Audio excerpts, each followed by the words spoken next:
There we go. Okay, so welcome everyone. This is about Spring into Phonics, and hopefully you will know that your children are on Spring into Phonics, I'm assuming, by now, and they're working on it. So this is to give you a little bit of information as to what Spring into Phonics is, but more importantly, how you can support your child at home if they are working on Spring into Phonics. Aha! Hello, come on in. Please do come and take a seat, alright? I was literally just saying, this is some information about Spring into Phonics at Springwell, and it's to support with you at home and how you can help your children, okay? So, if you have been to the general phonics training, apologies, the first couple of slides we have already done, but if you haven't, I think it's just important for you to kind of see where we're coming from with it. So, what is phonics? I mean, I don't know if any of you know, but if you don't, that is okay. It's something, it's a term that's used in education, and it is something that all schools use to teach children to read and write. So it helps children to hear and identify sounds in their written form. And any other form of written language is like a code. So with English, we have to decode the information. So if a child was to see a word on a piece of paper, phonics gives them the skills to be able to decode that and to be able to unpick it and work out how to read it, write it and spell it. So it's quite complicated. It takes a long time to learn to read. The English language is particularly challenging, and if you've got a child who's EAL and has English as a second language, it's even more difficult, and we really appreciate that at Springwell. And so everything we do with our phonics teaching supports English as a second language, as well as the additional needs that all of our children have and experience. So how do we teach phonics at Springwell School? So we have two phonic programs. We have Spring into Phonics and Read, Write, Inc. So Spring into Phonics comes first, and it is a program that has been created within school. I've worked on it for a few years now, and it's about what comes before phonics and Read, Write, Inc. and the skills our children need. So it's not a government program, it's purely bespoke to Springwell, and it is differentiated for all of our children. And then we have Read, Write, Inc. So that is a government accredited program, and it is a systematic phonics approach, which basically means it's very structured. We learn this sound, then this. And so they are designed to work seamlessly together. So this program that has been created builds up to Read, Write, Inc. So the children have the skills they need when they get to Read, Write, Inc. And if they get to Read, Write, Inc. If they don't, it's okay. Read, Write, Inc. isn't for everybody, and we have other strategies that we use instead. So they're intertwined, and they are designed to be seamless so that our children continue to make progress regardless of where they are in school. So, the need for Spring into Phonics. So this is just a quote I wanted to share with you by a lady called Sally Neum. And she says that children need key sound knowledge, understanding and skills before systematic phonics, such as Read, Write, Inc. learning, can take place. And actually, there are so many skills our children need to be able to learn to read. Actually, before I go on to that, if you think of it as an iceberg, if you think at the top of an iceberg is spoken language, at the bottom of the iceberg is spoken language, at the top of the iceberg is reading and writing. A lot of our children are pre-verbal, and they haven't even reached the bottom of the iceberg, their spoken language, and so we've got to look at the skills that come before that, before they can start working up. And so we have adopted something called the building blocks of language, which is this here. So the building blocks of language has been taken from Every Child is a Talker. Hello, come on in, please come and take a seat. Apologies, you've missed a couple of minutes, but I can fill you in at the end, all right? So yeah, this is Building Blocks of Language, and it's come from a document called Every Child is a Talker, and it's about the skills children need to learn in order to be able to communicate verbally, but in our case at Springwell, some of our children are non-verbal or pre-verbal. And so you can see the bottom triangle here, we've got things like hearing, attention, listening, looking. They are so important for our children. If you think if you had a book or a text message that you needed to read, you have to be able to look at it, you have to be able to interpret it, you have to be able to attend to it for a period of time while you do read it. That's before you even then take the meaning from it and actually break down the words and understand what they say. And so these are absolutely vital in everything that we do, but particularly in phonics. So then we've got things like gesture and situational understanding. I'm sure at some point you've all had children that might point to something. Hello, please come and take a seat. You haven't missed too much, and actually I think you came previously, didn't you? Yeah. So the little bit you've just missed is something we did last time. I'm just recapping quickly, okay? So you're fine. So pointing, gesture, they're very, very early communication skills, but actually it's the way a lot of our children do communicate, and so they have to be able to have that before they can move on further.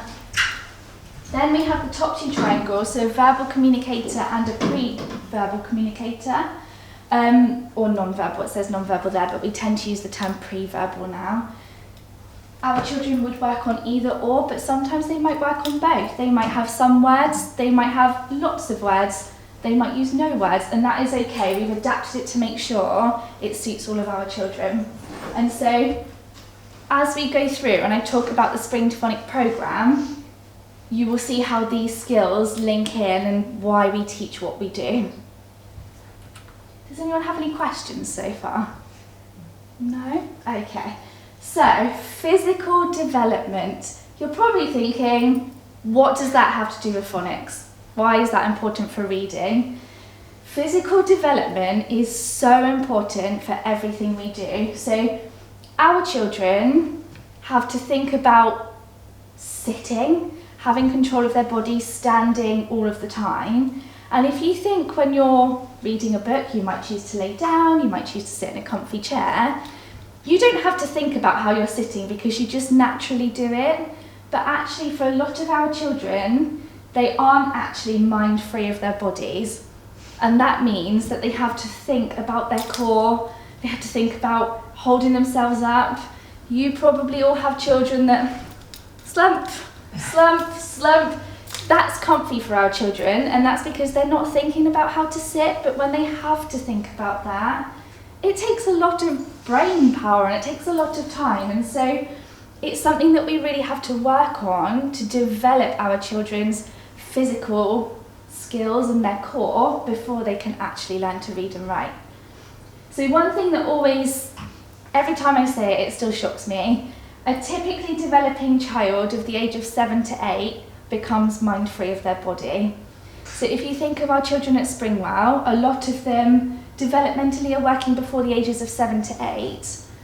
And actually they're not mind-free of their bodies. They don't have that awareness of how to hold their body and control it. And so through our Spring to Phonic programme, we give our children a lot of opportunities to climb, to run, to crawl, to roll, all of those kind of things, because that really helps our children to develop that mind-free awareness.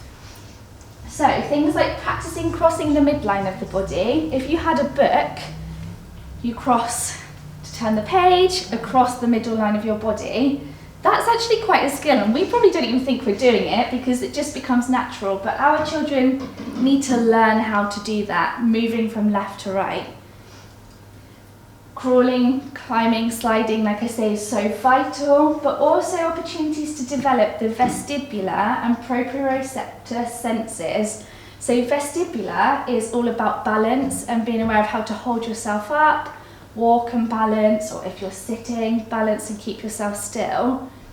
And proprioceptor is all about orientation and how you orient yourself within a room, your body, how you're aware of your space. So I wouldn't go and wedge myself right here now because that's not the right space to be in. And so it's about developing that in the children so they have that understanding. So as we go through, you'll see how we include that in everything that we do. So, what does Spring to Phonics look like?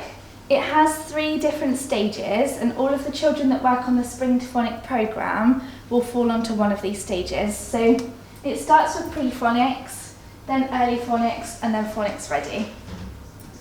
Again, it flows seamlessly. At the end of Phonics Ready, it's Read, Write, Ink, but our children move through them. Sometimes they might be on one for a period of time and they make a bit more progress. The programme allows the children to be on it for as long as they need to be, and the strategies that we use support them with that. So that's the stages. So, pre-phonics. Just so you're all aware, the photos and videos we use, we have got permission from parents for these, so if you see any of them, they've got permission to be shared. If I could just ask though that you don't take any pictures, really sorry, just of the photos. We will be sharing this, but it's just to avoid it being on people's phones, thank you. So pre-phonics is where the children are working on that very bottom triangle of the building blocks of language, so that I showed you earlier, the blue one, looking, listening, hearing, attention, interaction and engagement skills.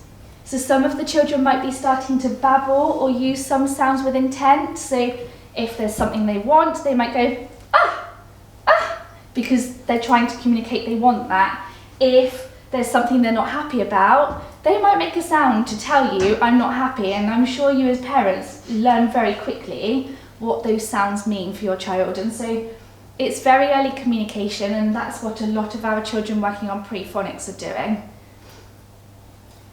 The children are starting to develop fine and gross motor skills at this point. So coming back to the physical development side, this is quite a challenge for a lot of the children in this, and we give them lots of child-led opportunities to develop that through play. So if a child is working on pre-phonics, these are some of the things that we do at school, and they are some of the things that you could do at home that would be easy enough to support your child with. So dry sensory play, and you'll see there's some handouts at the side there of different sensory play ideas, but things like rice, cereals, oats, flour, jelly crystals that you haven't actually made into jelly. There's so many different dry substances that you can use that our children can play with, and actually it's so important that they have opportunities to do that, because that develops so many skills. It develops sensory awareness, it develops the proprioceptor and vestibular senses, it develops gross motor, because you can have cups and things to pour. There are so many things that when you think about it, it sounds really basic, but actually are so important for our children. Stacking, placing and posting activities, so things like big blocks, stacking them up, knocking them down, putting things into containers and holes, that's so important. Again, it works on the physical development side for our children and developing their awareness of their bodies. Things like movement and dance. Some of our children love songs, they love music, that's how they engage, and so it's really important that we have opportunities for them to do that. If they love music, put it on, have a dance, move around.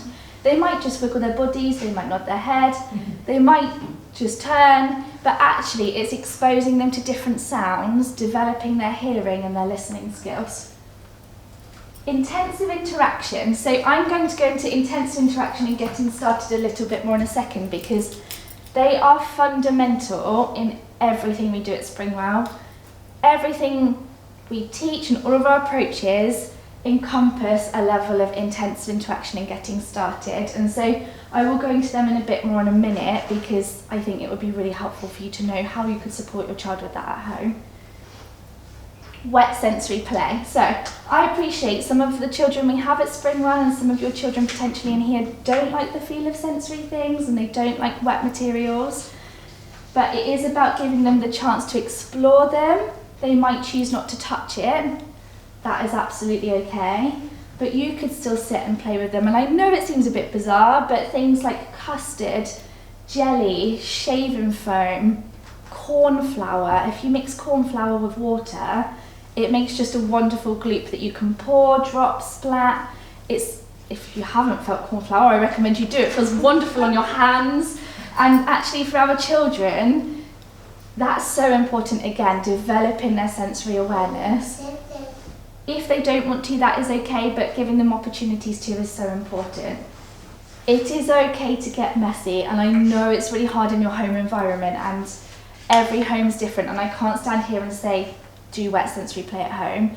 But if you have the opportunity, maybe pop a shower curtain down on the floor or in the bathroom or in the bath, please do give it a go, because our children love it, and some of them like to sit in it, they like to make marks with their feet in it. That's all really early learning skills that our children need.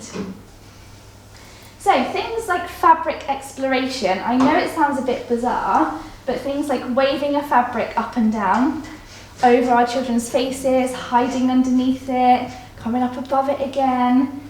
You can make games out of that. A lot of our children quite enjoy the sensation of being under something, and so that is something you could easily do at home with blankets, different coloured materials, sitting and watching it wave. It's really easy and straightforward to do. Massage and physical touch. So this is so important for our children. Don't get me wrong, some children don't like to be touched. It's quite a sensory aversion for them, and actually some of them find it quite stressful because it gives them a feeling they don't like, and we understand that. So you know your children best. If they do, massage is fantastic. So using a baby lotion or a body lotion that's suitable for children, massaging hands, feet, up the arms, you can actually begin to develop a really lovely interaction with children through that. So I know Paul, like he loves it, absolutely. Yeah, it's a way in for him, and so through relaxation time at Springwell, we always offer opportunities for that, because some of our children, they might sit with their back to you and you're massaging them, but after a time they begin to look, or they might just smile a bit because something feels nice, and you're able to develop that early interaction with them. So massage is really important. Music and instruments. So I know it's really noisy and I know in a home again it's not always ideal, but a lot of our children that are working on our Spring to Phonics programme need the opportunity to explore different instruments and sounds. You don't have to go out and buy lots of things, you can use things in your house. So pots and pans with wooden spoons to bang and make different rhythms. You can run your fingers along things. Dropping rice and things into a pot or pan or dish makes all different sounds. So you don't have to buy instruments. If you had them at home, I would recommend using them, but it's not a necessity. You can use things in your environment. And then sensory stories. So for our children, they might not engage in a book at this point in their school career. They might choose to experience stories in a different way. So that might be through a massage story, which we will touch on in a little bit. It might be through hearing a story. It might be through watching a story on YouTube or on the telly. It might be a sensory story that can be really basically told with things that you have in your home. So you might use puppets. It might even be about the weather. You can make it up. It doesn't have to be a story from a book, very, very simply. And actually that is so important for our children because it develops those early looking, listening, interaction and engagement skills. They might not show that they're attending to it. They might look the other way. They might even have 2-channel attention and they might be attending to one thing, but they might still be listening. And actually it's about exposing our children to that. Does that make sense for pre-phonics? Is that, yeah? So I'm just going to show you now how your role is really important for our pre-phonic children. So you might find that a lot of the children working on pre-phonics struggle to attend or engage to things for long periods of time on their own, or they might have one sole interest and that is what they want to spend all their time doing, and they'll take themselves off and that's what they do. And so your role as the adult is actually really vital, and tuning into your child can make such a difference as to the interaction you might begin to develop. So quality one-on-one time is so important if you have the opportunity to. I appreciate families are really busy and life is always full on, but if you ever get 5 minutes or so, that one-on-one interaction is really important. The child is always in control of the interaction. So within reason. I'm mindful if you're supporting behaviour, that's a little bit different. But what we wouldn't do ever at Springwell, but particularly with our children on Spring to Phonics, is say, look, you're doing this, look, come on, let's go and do this, because actually you're not reaching out to them in a way that they understand. The minute there's an adult demand on them, that's quite a challenge because they might not want to follow that demand. And so we are always ensuring it's child-led and that we do what our children want to do within reason. If they are playing with something, just start playing with the same thing next to them. I wouldn't necessarily say, come on, build the bricks, let's do this, but you could just sit next to them and do the same thing, and they might be like, oh, I want that. And within reason, you start to build up a little bit of early interaction. Tuning in, so like I say, please tune into your children. Reading their body language is so important. You know your children best again. You would probably pick up on their body language what means no, I don't want to, or actually, yeah, I'm kind of enjoying that, like, I think I want a bit more. And tune into that. If you think there's a little smile or maybe an eye gaze towards you, that's your cue to maybe do it again, repeat it, because actually your child might be showing they like it. Adapting your tempo and speed. So this is important for everything, but particularly if you've got instruments. If you're banging a drum really slowly, your child might be banging it really fast. Adapt your tempo to match theirs. Speed it up, go really quickly, then start to slow it down. You might begin to build a two-way interaction where they then start to copy you. If you don't, that's okay. You can just continue copying them. But it's a really easy way of beginning to change an interaction with a child and showing, I understand you, I know what you're doing, I'm going to do the same.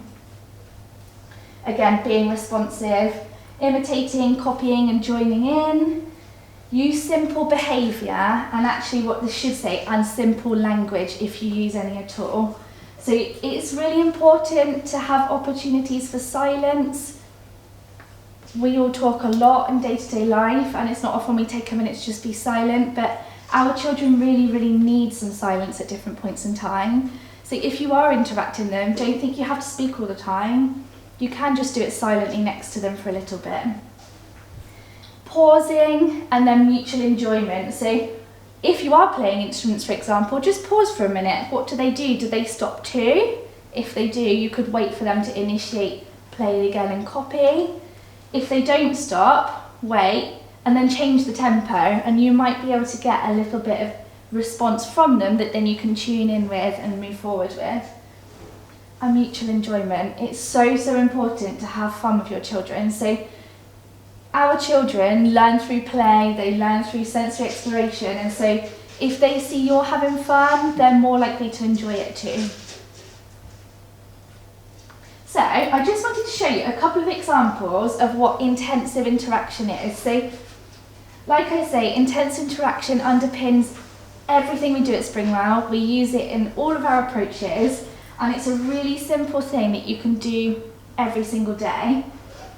Intense interaction is a pre-communication strategy. It's about building relationships, building trust, building early communication skills, and sometimes those two-way interactions that aren't necessarily obvious. We might interact by saying, hello, how are you? Did you have a good day? It looks a little bit different for our children. So I'll just play you this first one.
Yeah. Interaction, you can't see the adult because she was filming. How that built up over time, the adult purely started by copying the sounds that this pupil was making. Over time, he was like, hold on a minute, you're doing what I'm doing. So he paused and then she paused, and you started to notice her change in her tempo. She'd speed it up a little bit, she changed her volume, her pitch, and actually that then led to that interaction. That adult was so vital at that point, because if she hadn't have responded, that interaction may never have happened. And so that very simple tuning in meant that he was able to continue those early communication skills. So this next one's slightly different, but again, it's an example of intensive interaction.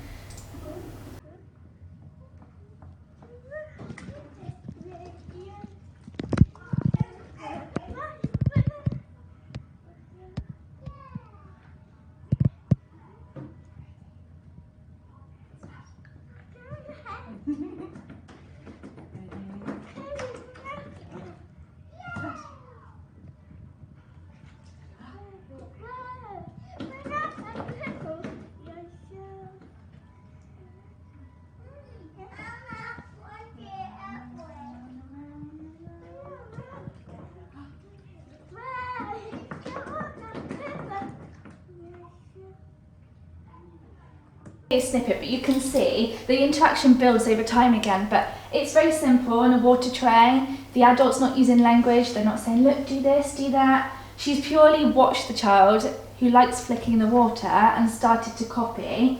She started to introduce movements with her hand, and actually in this video you don't see it, but over time that starts to develop with the child, and actually it's something she now does, and she does make more of a variety of marks using her hands and arms. And so that's purely come from a very child-led activity, but the adult's tuned into that.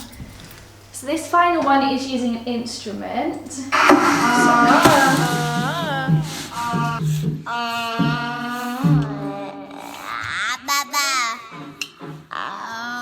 Baba.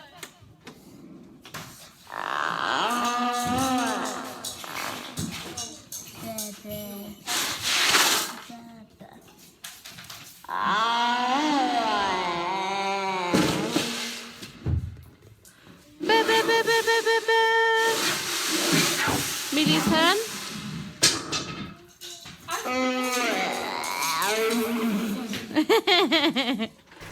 So again, I've cropped this, it's very, very short, and it's the very start of it, but she was engaged, she had that 2-channel attention, she was engaged in her instrument, she'd been playing it.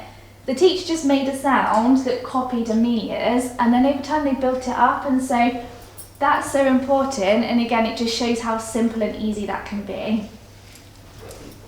So, there we go. So, getting started, like I said earlier again, is one of the other strategies that underpins everything we do, and it's a programme that really develops our children's curiosity and interests. So, at the beginning I said a lot of our children struggle to engage in some things. They might not have very broad interests, or they might have one very specific interest and that is it. And so getting started works on developing that curiosity using intensive interaction approach. So it always uses resources, materials, toys of some description, but the staff support with that and use intensive interaction to develop that curiosity. So I'll show you these examples quickly.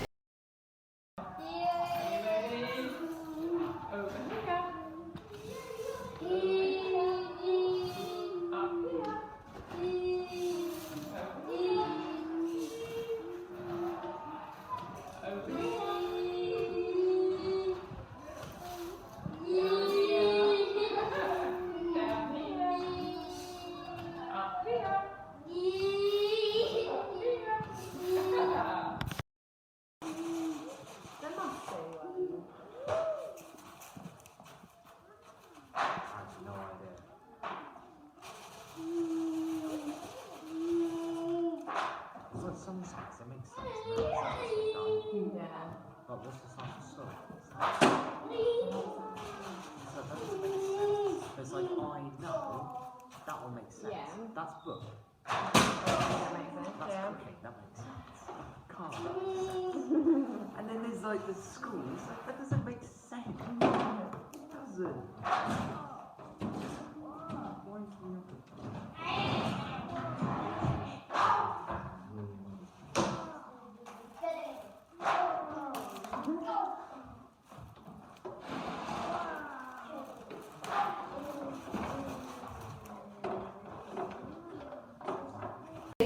Children will be alert to and aware of their surroundings at that point. They may be developing their interaction and communication skills through pointing and gesture a little bit more. They may alert to and recognise sounds more frequently.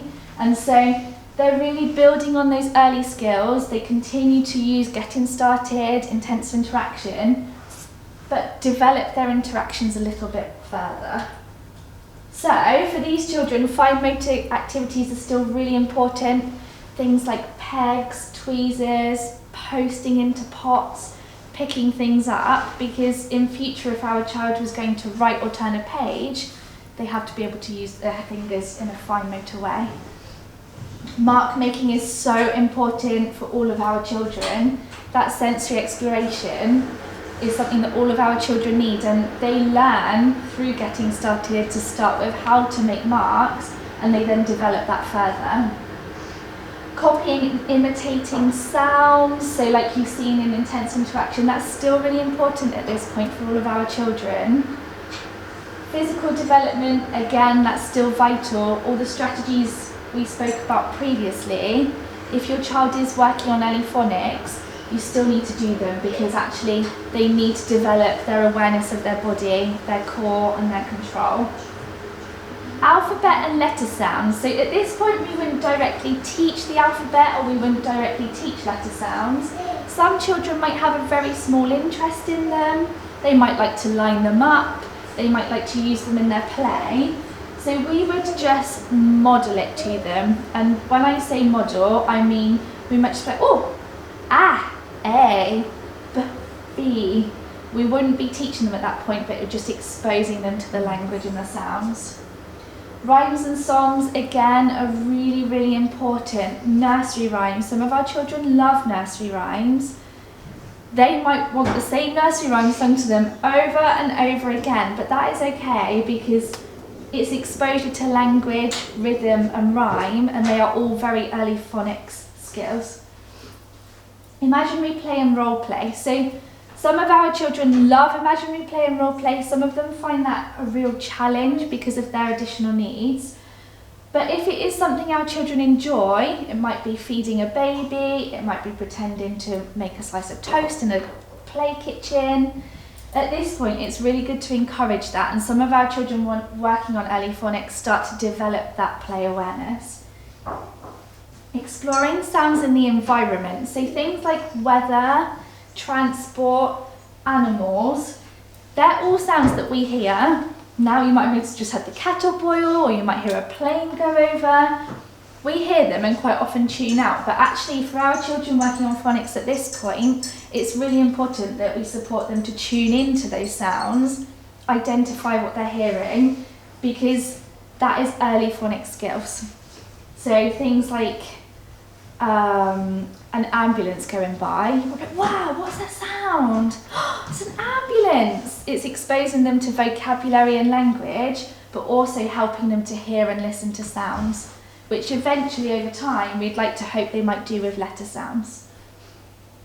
Instruments, again, as I said previously, different apps, so cause and effect is really important. And I've popped a flyer just over on the side about different cause and effect apps that you can use at home, because there's lots of amazing ones, and sometimes interactions can come through that with doing something on it, and then you might do something on it and copying. So do have a look if you wanted to. And again, sensory play. All of our children have opportunities for sensory play, because play is important for everyone. Let's be honest, we all enjoy it, even as adults. Like, we like having a play with different toys or in sensory materials, and so it's so important for our children to continuously have opportunities for that. So, what is your role as an adult if your child is working on early phonics? So some of these are similar to the last, but they're building upon skills, and this will show you how you can develop that further. So, model, show your child how to do something. It doesn't have to require any language or any words. You can purely do that by doing it next to them. But our children only know what they know, and we have to show them how to do things. And gradual exposure over time means they might learn and they might start to copy and do it too. Simple language, so just short key phrases. We wouldn't speak to our child like I'm speaking to you now. It would be things like sitting, chair, or dinner. Just really simple things, because it helps our children to tune into that very key vocabulary, not all of the other filler words that we use.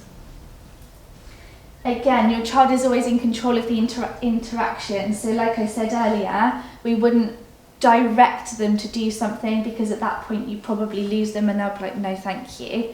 So we let them lead the activities, because that's how you're going to develop the interactions.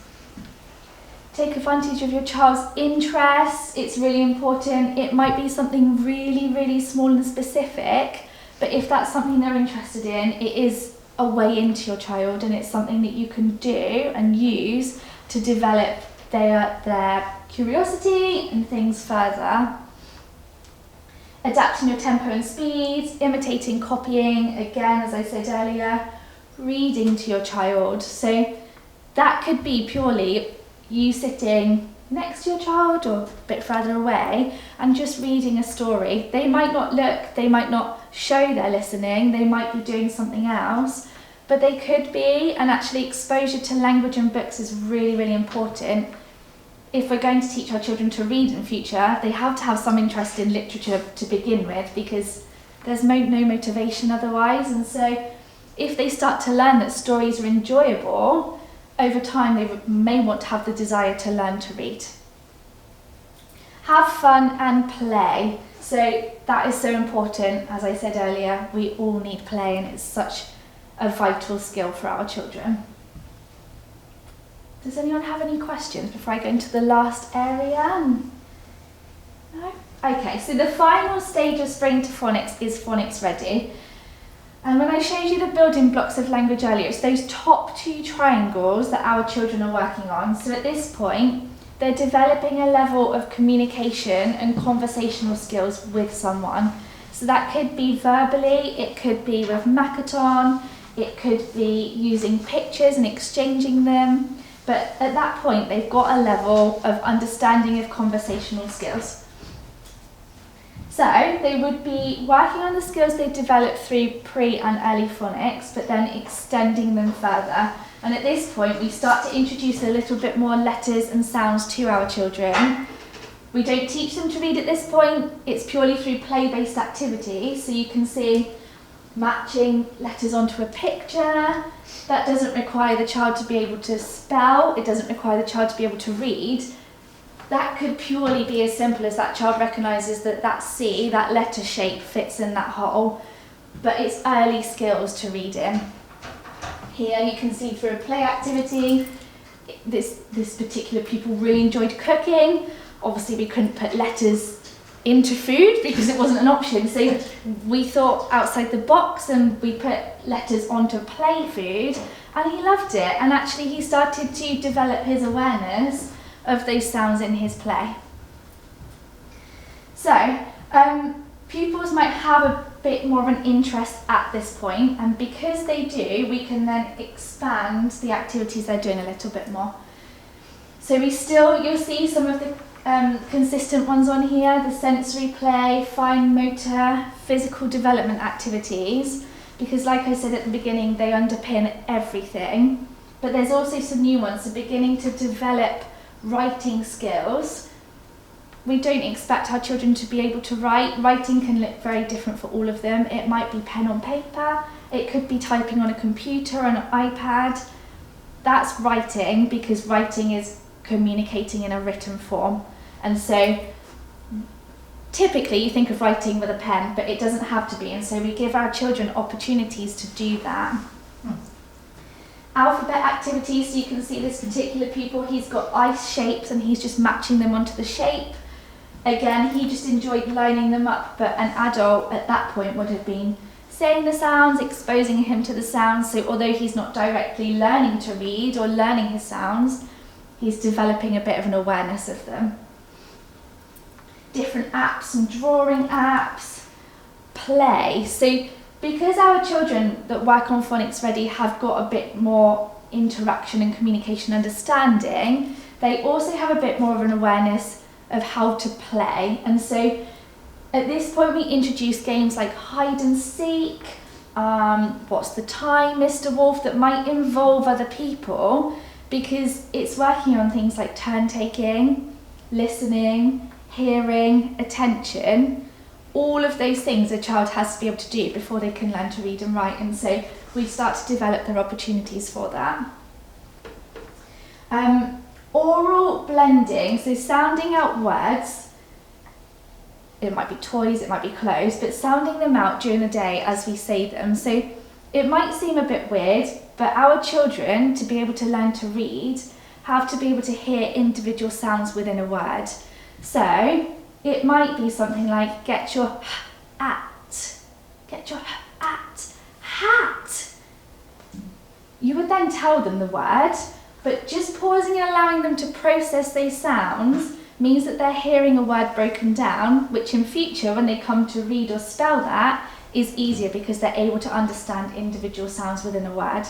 So there's lots of different things you can do. You can do that with toys. It might be like, oh, where's the k, ah, the k, ah. I found one, and then show them. And so it's just exposing them to that language and the individual sounds. And sensory play, like I say, is so important. We wouldn't take that away from our children. They still need that. It might just be a slightly higher level sensory play. They might choose to put animals or trucks in a tray of oats and dig with them, and they might use it in a more proactive way, but it's still sensory play. So again, what is your role as an adult at home, and how can you support your child if they are working on Phonics Ready element of Spring Phonics? Model, model, model. This is more important than ever at this stage because the children have got a level of an awareness of how to do things, and we can develop that and build upon that by showing them. Again, simple language, quality one-on-one time, taking turns in games and preferred activities. So you might be able to begin to develop that turn-taking element, like I say, with hide and seek. It could be something as simple as building a tower, knocking it down, oh, my turn, and then you have a turn. But later on when they get onto Read, Write, Ink, we teach with a turn-taking approach, and so if they've got that understanding now, they're more successful when they get to Read, Write, Ink later on. Verbal commentary is really important, but within reason. So I say that we do keep language simple, but commenting on your world around you is actually really important for our children, and we don't always realise it. But you might walk down the street and be like, oh, look, a tree, wow, tree. It might be, look, McDonald's. It's just about commenting a little bit so that they start to hear sounds, they start to look, they start to recognise potentially pictures, symbols, items in their environment. It comes back to, like I said a minute ago, about sounding out, but sounding out your words all of the time. Where's your top? Time for your, I don't know, it might be spoon. Time to use your spoon. You might say spoon. Just modelling that when you're having dinner, when you're getting ready for bed, maybe bath time, brushing your teeth. There's lots of opportunities during the day. What I will say though is don't do it with every word, because a lot of our children are still learning to communicate, and speech is quite a challenge for a lot of our children. So if you do it, always say the full word afterwards so that they're not learning to speak in sounds. Because although that's wonderful, we don't want to teach them, this is a t-op. And here are my sh-oos, because it's great, but they also need to hit the full word, okay? Reading to your child again is so important. They might show interest in books at this stage, they might not. There are some lovely things. So there's a Tony box, you might have heard of it, and you pop a little toy on top and it talks through stories and songs. That is still reading, it's still hearing a story. Massage stories, sensory stories, puppets to tell a story. They are all really important. And again, have fun and play. So, in a nutshell, that is Spring to Phonics. I just wanted to quickly touch on massage stories because they are really important and it's something we do at Springwell, but it's something you could easily do at home, and it comes back to earlier I said that physical touch and massage is so important. This is something you can do. So massage stories use positive touch to tell stories, rhymes and songs. They improve calmness and concentration. They build respect and positive relationships, not only with yourself, but with us at school. It's a way in for us and to develop that relationship with our children. And they're based purely around these 10 strokes. So I will send this out via tapestry so that you've got the list of strokes, but you can make up your own stories with these or songs. I've done it where I've applied the strokes to a simple nursery rhyme. So this little piggy went to market and I did it on the foot, and I would take some of these and repeat them, but over time, certain children I've done that with, they start to show that they're enjoying it, they relax, you build that trust and that relationship, and if you've got that, you're more likely later on to be able to do a little bit more adult-led work with them. And so it's just a really nice thing that I thought I'd share, because you can do that at home with your children, and you might well already do, you might already use lotions and things, but it's just another way of adding stories and enjoyment into things you do.